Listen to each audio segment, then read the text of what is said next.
Hello അങ്ങനെ പ്രതിച്ഛായ movie ഉണ്ട് കേട്ടോ. ഒരു one time watch above average movie ആയിട്ടാണ് എനിക്ക് തോന്നിയത്. വൺ ടൈം വാച്ച് എബോവ് ആവറേജിന് പറയാൻ കാരണം എന്ന് വെച്ച് കഴിഞ്ഞാൽ എനിക്ക് പടത്തിന് ആ ഫസ്റ്റ് ഹാഫ് വരെ ഭയങ്കര ഗ്രിപ്പിംഗ് ആയിരുന്നു. ഡയലോഗ്സ് ആണെങ്കിലും ബി ഉണ്ണികൃഷ്ണനാണ് എഴുതി സംവിധാനം ചെയ്തത്. ഞാൻ വിചാരിച്ച് പൊളിഞ്ഞു പോകുമെന്നാണ് വിചാരിച്ചത്, പക്ഷേ എന്നാലും തരക്കേടില്ലാതെ നമുക്ക് കണ്ടുകൊണ്ടിരിക്കാം. സെക്കൻഡ് ഹാഫ് അങ്ങോട്ട് കഴിയുമ്പോഴത്തേക്ക് കുറച്ച് ലാഗായിട്ട് നമുക്ക് തോന്നും, കുറച്ച് സീൻസൊക്കെ കുറച്ച് എക്സാജറേറ്റഡ് ആയിട്ട് നമുക്ക് തോന്നും.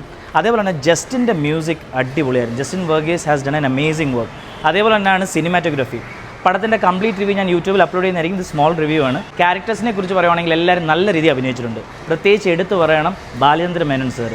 അതേപോലെ തന്നെയാണ് നിവിൻ പോളിയും. പക്ഷേ നിവിൻ പോളിക്ക് കേക്ക് വാക്കായിരുന്നു, പക്ഷേ ബാലചന്ദ്ര മേനോൻ സാർ ഇത്രയും ഞാൻ പ്രതീക്ഷിച്ചില്ല. അതേപോലെ തന്നെ ഹരിശ്രീ അശോകേട്ടനും പിന്നെ അതേപോലെ തന്നെ ആൻറ്റഗണിസായിട്ട് ഷരഫുദ്ദീനാണ്. ഷരഫുദ്ദീൻ നന്നായിട്ട് അഭിനയിച്ചിട്ടുണ്ട്. അതേപോലെ തന്നെ എല്ലാ ക്യാരക്ടേഴ്സും നന്നായിട്ടുണ്ടായിരുന്നു. മണിയമുള്ള രാജു ആണെങ്കിലും എടുത്തു പറയണം കുറേ ആക്ടേഴ്സ് ഉണ്ട്. നമ്മുടെ ഉമ്മൻചാണ്ടി സാറിൻ്റെയും സരിതയുടെയൊക്കെ ആ ഒരു സ്റ്റോറിയാണ് ഇതിൻ്റെ മെയിൻ.